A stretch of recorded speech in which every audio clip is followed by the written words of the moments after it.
How's she going, everybody? Sharpen Blade here again today, and we are looking at the Kershaw Natrix Copper Mini. It's amazing. Oh, end the video. That's it. No, it is really good. So let's get right into it. If I persuade you to buy this knife, head over to Integrity Knives. I will leave a link in the description below. Be sure to use discount code SHARPENBLADE to receive 10% off this knife or any other knife that is on their website. This discount code works on anything and everything as many times as you'd like. So just be sure to use that code. Again, thanks guys at Integrity Knives. I'm a very small channel, and the fact that you were nice enough to give me something like that for my subscribers really means a lot. I know I've been using this code for a while now, but I just wanted to thank you again for that. So, the knife, some specs on it. It has a blade length of 2.75 inches, a handle length of 3.6 inches, an overall length of 6.4 inches, blade thickness 0.11 inches, handle thickness 0.41 inches, and it weighs in at 3.2 ounces.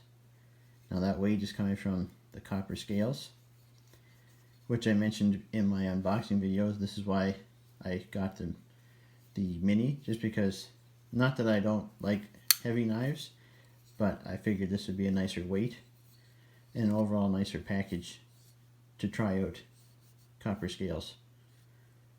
And bonus points to this, big surprise, it doesn't make my hands stink.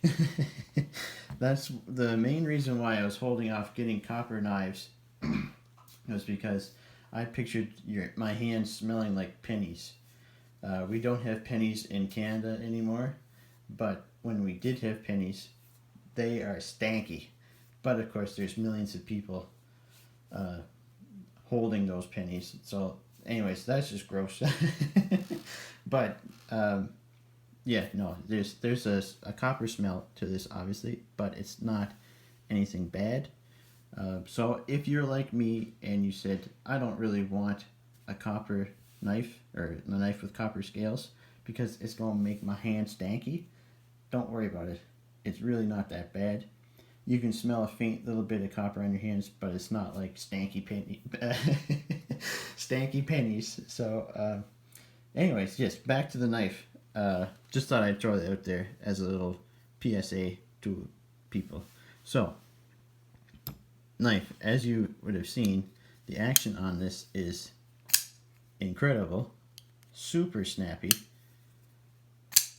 It's I wouldn't call it drop shutty, but it gets there when you shake it around a little. Biggest thing to remember is that since it's a subframe lock, like it's attached, you can see those screws holding it in place there. Keep your hands or your fingers off here, and you'll have no trouble deploying it. It's easier than you think it would. Like, there's not a lot of space here, but it's easier to keep your fingers off there once you get used to it than you think. And I'm sure you could use this fuller right here to flip it open. I'm not that skilled, but I'm sure someone out there is, and you can do that. There is some jimping up here and on the flipper tab, just enough, because that is a small flipper tab, so it's just enough to really get a good purchase on it. And then the jimping here comes in handy when you're holding it. This cuts through cardboard really nicely. It's a great little slicer. It's a D2 blade with a drop point. It's a very droppy point, almost to the point where I'd say it's almost like a modified drop point, but it's a drop point with a flat finish and a stone wash. So you can use it. This will patina nicely, and it won't show scratches very easily on here, so that's very nice. Really cool little pivot accent there. Deep carry clip. Screws aren't recessed, and I did have to bend this up just a little bit because it was very tight, and since it's so short, this pocket clip kind of holds fabric, which is good. It's not going to come out of your pocket, but it does hold on, and it is kind of hard to get in. I used to have to pull it up a little bit to slide it into the pocket, but I just kind of loosened it a little bit, and it slides in out a lot easier now. It's on KVT ball bearings, so that's what gives it, plus it has a nice detent, that's what gives it such a snappy action.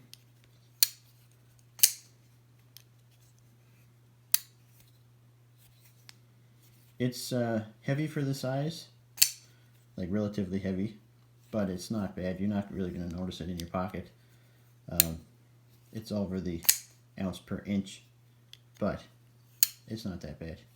Again, it's copper scales, so you have to expect a little bit of extra weight.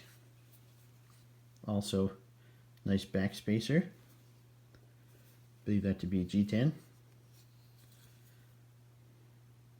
Nice little touch there. And see if we can get in here. Yeah, you can see there's some weight relief milled in there. And then you can also see the subframe lock right there. Yeah, it's a great knife. I've been using it. It's even though it's smaller, still have all 4 fingers on it. Use the jimping up here. You can cut through things very easily. So, size comparisons. Sorry, I hit the camera there. A Spyderco sandwich today. Figured I'd change things up a little bit. So you have the Dragonfly 2. So the Dragonfly 2 is smaller than that, and the Para 3, which is bigger. So it's kind of right in between the two. Let's see, maybe there's an easier way. I've seen this done this way too. Sometimes that's easier to see the differences in the sizes. So yeah, it's pretty much in between. A little bit closer in size to this than this, but it's pretty much in between. And just because it might be feeling left out, here's the Rat 2. And you can see the Natrix Mini is smaller than the Rat 2. So yeah, that's my look at the Natrix Copper Mini from Kershaw. Please like and subscribe. I really would appreciate you joining me on my journey through my knife collecting. Head to Integrity Knives. Again, link will be in the description, where you can find this knife plus a lot of other knives. And they have a bunch of new knives coming out shortly, within the next week or two. They're up on the site. They say they're sold out, but you can kind of get an idea of what to expect from them within the coming weeks. And thanks for checking out the video. Take care.